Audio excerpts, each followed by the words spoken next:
Hey guys, Bloomer here with another tutorial. Today we're going to be taking a closer look at the first healer character brought into the game, our main man Florp.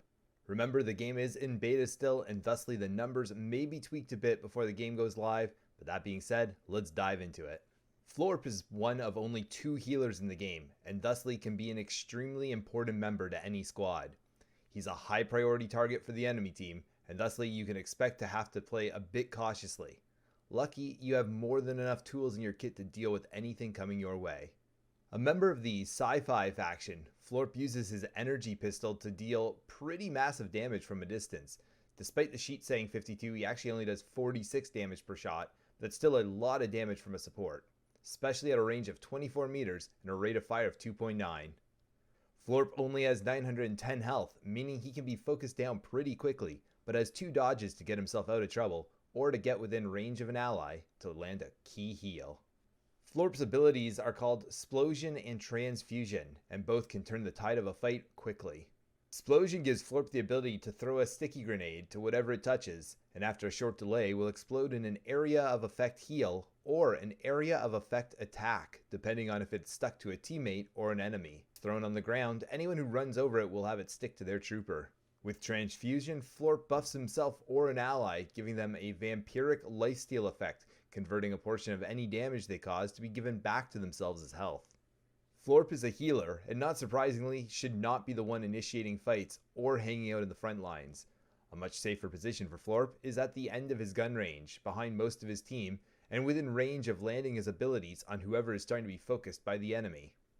Florp can take a 1v1 and often pull off the win, but it's not his specialty. You're far better off to be sticking closer to your tanks and giving them the edge in the team fight. You're also going to be getting a lot more value out of your Splosion if it's able to heal multiple members of your team, not just be used to keep yourself alive in a fight you probably shouldn't be trying to take anyways. Splosion can also be a great way to finish off a retreating enemy, and there's not much worse in Super Squad than thinking you got out of the fight, seeing the sticky bomb on you, and just waiting for imminent death. Transfusion is also a good move to use early in a fight in order to get maximum value out of it. The more damage you or your teammate caused, the more heals they're getting. This often is going to be the difference maker alone in whether your teammate survived the fight or is struggling to hide behind a corner with 10 HP in a dream. Because they have to cause damage to get any healing with Transfusion, if you pop it too late, you may have just sent your teammate back to spawn. Florp has access to the healer passives, including Battle Medic. If all abilities are off cooldown, gun damage is increased by 25%. Emergency Aid. Every third dodge casts a 5-meter healing pulse to you and any allies in the area for 50 health points per second for 5 seconds. Healing Pods. Every 150 damage dealt to enemy troopers and every kill spawns a healing pod. The next trooper to touch it gains 50 health points. If the enemy touches it, they will be slowed by 25%. Healing pods disappear after 8 seconds. Stun? What stun? When the healer is hit by hard CC, they're given 150 shield, which lasts until depleted, or 3 seconds.